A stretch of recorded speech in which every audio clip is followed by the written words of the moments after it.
20 minuturen bueltan goizeko 9:00 gurean gaur gonbidatu Izar Hernando, EH Bilduko gazte idazkaria. Egunon, Izar, ongi etorri. Egunon. Berri eguna gertu dugu, azken 2 urtetako ospakizun berezien ostean berriz ere kaleko hitzordua berreskuratuta.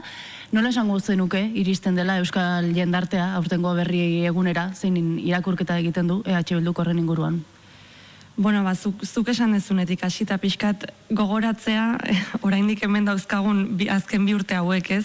Izan direla, herri bezala eta komunitate bezala bizitzeko garai gogorrak, eta agian herri bezala edo komunitate bezala beharrezkoak diren elkargun eta ospakizun horiek etenda izan ditugu, ez? Orduan guke ilusio bereziz begiratzen diogu aurtengo berri egunari, bain zuzen ere horregatik guretzat beharrezkoak diren erritual edo ospakizun horietako bat delako, hori batetik esatea eta bestetik agian baita ere berri egun hau kokatzen dela oraindik ere pandemia, ez dakit atzean uztear, baina beste maila batera pasatzen ari dela ere, mundu mailako joera batzuk hor badauden nabarmenez, egoera edo testuinguru nahiko konbulso batean uzten gaituztenak, eta pixkat horren baitan ere kokatu dugu aurtengoa berri eguna. Erritu edo ospakizun horri nolabiteko hitzordua jarri diozu aurten Iruñan, Amaiurko 500. urteurrena izango duzu gogoan. Ez dakit zein mezu nahi duzuen zabaldu egun horretan? Bueno, asteko eta behin 500. urteurren hori, ez? Amaiurgo gudaren 500.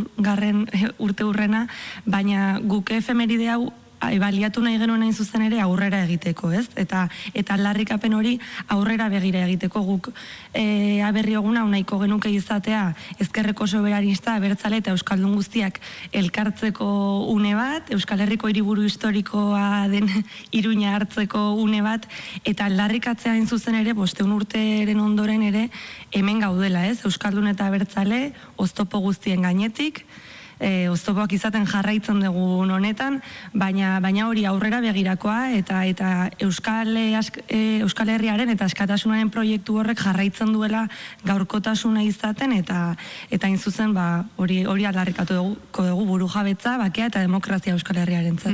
Burujabetza, subirautza, ez dakit bizi ditugun egunotan zaila dirudi, ez horrelako kontzeptuak edo nolabait ere praktikara eramatea. Ez dakit nola ikusten duzuen egoera badago baldintzarik horretarako? Nik uste ukaezina dela esan dezun hori, ez? Egoera konbultxo honetan egon daiteke joera etxipenerako eta pentsatzeko nondik hasi posible da. Guk uste dugu baietz.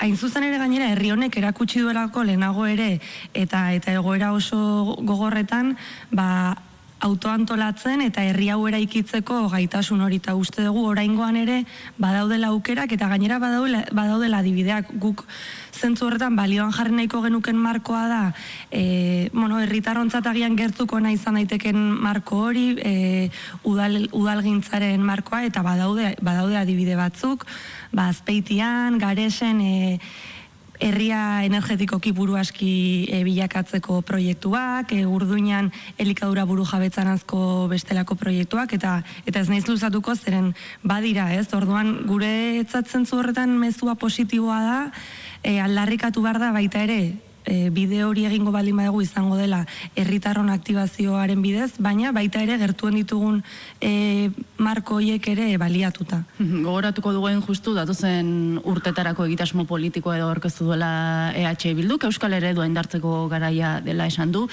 baina huertarazpen bat ere egin du aldi berean, ez? Bide hori ezin duela berak bakarrik egin. Ez dakit non dauden horretarako eskuak, bide horretan non dauden lagunak nortzukin behar den aliantza egin?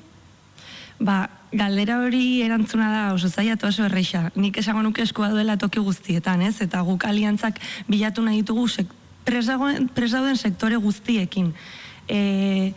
Zalantzarik ez dugu egiten horrelako erronkei, garaiak eskatzen dizkigun erronkei eutxiko baldin badiegu izan behar dela herri akordioen bidez, zentzu horretan hezkuntzarena guretzat bada adibide hon bat, eta herri honek baditu zenbait erronka eskatzen dutenak herri bezala inteligentzia bat eta antolakuntza bat martxan jartzea hoiei erantzuteko, eta hori esandakoa, gainera erronka hoiei erantzu behar zaie ikuspegi estrategiko batetik, ez da inbeste partxea jarrita, Eta horri gaitu nahiko nioke, herri honek badaukala gaitasuna, agian estatu mailan izan ezin den bezala, sektore horien arteko aliantzak ez soilik alderdi terminoetan ulertzeko baizik eta ikuspegi herritar batetik eta aliantzak hori alik eta eremu gehienetan bilatzeko eta josteko. Egia esan, ez da giro arlo sozialean, ez da giro arlo ekonomikoan. Esaten dute ez, Ukrainaren gerrari egozten zaiola bizi dugun kresia, baina lehendik ere bazen olabaitere norabidea zuzentzeko beharra, edo hala adirazi izan duzu EH Bildutik, okeres banago gainera, adibidez gaur Iñigo Urkullu Euskal Autonomia Erkidegoko lehendakariak bilera du, bilera deitu zaituztete, biharko egunerako zuei, bilera erronda horren baitan ikusteko zer egin daiteken. Ez dakit zuek zer botatzen duzuen faltan agintean diren gobernuen aldetik? Galdera hau aprobetxatu nahiko nuke pixka gogoratzeko, aurreko astean egin genuen Euskal Eredua proposamena, ez?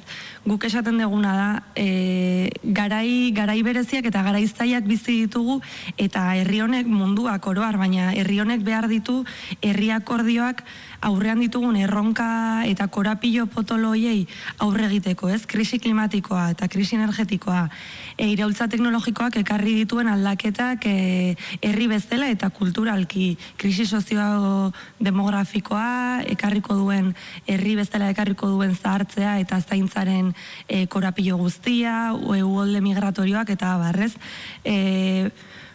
Globalizazio aro baten amaieran gaude eta horrek eskatzen digu, hori, egoerari parez pare begiratzea eta herri bezala eustea erronka hoiei, esandakoa aurreko galderarekin lotuta baita ere, herri bezala eustea erronka hoiei esan nahi du alik eta akordio zabalenak bilatzea eta ikuspegi estrategiko batekin aritzea eremu batzuetan. Hone guztiak noski gazterian eragin zuzena du, EH Bilduko gazte idazkaria zarazu, non esango zenuke dagoela gehien eragin beharra? Nik aipatu nahiko, esan nahiko nuke, azken urteetan gazteria izan dela beste sektore batzuen artean, baina bereziki oso jo puntuan jarri den sektore bat, ez? Zorionez, azken hilabeteetan gehiago hitz egiten da osasun mentalaz, eta nik ustet ukaezina dela eta denok konpartitzen dugula, gazteon artean osasun mentalaren gaia arazo bat dela, ez? Nik ustet hori positiboki baloratzekoa dela, eta gai horretaz normalidade batez hitz egitea positiboa dela, baina agian ez dugu hainbeste hitz egiten arazo horren atzean egon daitezken bestelako arrazoi estrukturalago ez? Osasun mentalaren esango nuke dela izebergaren punta, suizidio gora egin dute, depresioak, antsidadeak bereziki gazten adintartean egin du gora, horri eutxi behar zaio, bere horretan, bitarteko publiko gehiago jarrita, gehiago hitz egin da gai honen inguruan, baina ezin dugu gaztu, puntu horretara iritsi gerala, gazteon bizi proiektuak nahiko ez baian daudelako, ez? Ez egonkortasuna bereziki gazteok bizi dugu, gutxi dira bizi proiektu autonomo bat garatzeko gaitasuna duten gazteak, o bitartekoa dituzten gazteak, eta nik uste horri begiratu behar zaiola. Bere momentuan oso kritiko mintzatu zinetenen justu gazteria legearekin, Eusko Jaurlaritzak onartu zuen, edo Parlamentuak onartu zuen gazteria legearekin, nun egon beharko lirateke nolabait ere zuzendu beharreko lerroak, nolabait ere lege horrek gazteriaren egoera asebetetzeko? Esan dudana, gazteon inguruan aldatu beharrekoa da pixka bat dena, ez? Eta erdigunean jarri beharrekoan ikuste dela egoera prekarioa, ez? Bizi proiektu bat modu duin batean garatzeko ezintasuna eta erabakial ezin izatea zertan, norekin bizi nahi dugun. Eta horretarako irauli beharko lirateke gauza asko, baina nik agian aipamena egingo nioke enpleguaren eta etxebizitzaren gaiari, ez? Badirelako eremu batzuk beharrezkoak direnak bizi proiektu duin bat aurrera eramateko orduan. Aktualitatera begira gogoratuko du 13/13 epaia ezagutu berri dugula, berriz ere zigorra, kondena auzitegi nazionaletik elkartasuna irizpide izan duten Euskal Herritarrentzat, ze balorazio egiten duzue EH Bildutik? Balorazio negatiboa nola ez. epai honek duela urte batzuk ez luke zentzurik izango, baina orain areta zentzu gutxiago du eta irmotasunez esan daiteken zerbait da euskal gizarteak uko egiten diola epai honi, ez? Eta euskal gizartea badagoela da duela urte batzuk gainera beste estadio batean, bakearen eta elkarbizitzaren eraikuntzaren estadio horretan, eta horrelako epaiek eta horrelako erabakiek oztopo funtzioa besterik ez dute jokatzen bide horretan. EH Bildutik esan nahi duguna da, etorkizunera begirako bide horri jartzen zaizkion oztopo guztiak direla beste zer baino gehiago mendeku logika batetik aplikatutako neurriak eta zentzu horretan elkartasun osoa adiraztea paia jaso dutenei eta haien senidei. Preso politikoei dagokienez, gradu progresioen baitan ez, bazirudien aurrerapen desente edo ematen ari zirela, baina ezakit azken asteetan horietan lehengo horatziak izan dira, blokeo sentsazioa dagoenaren irudipena dugu guk, ezakitzuek nola ikusten duzuen?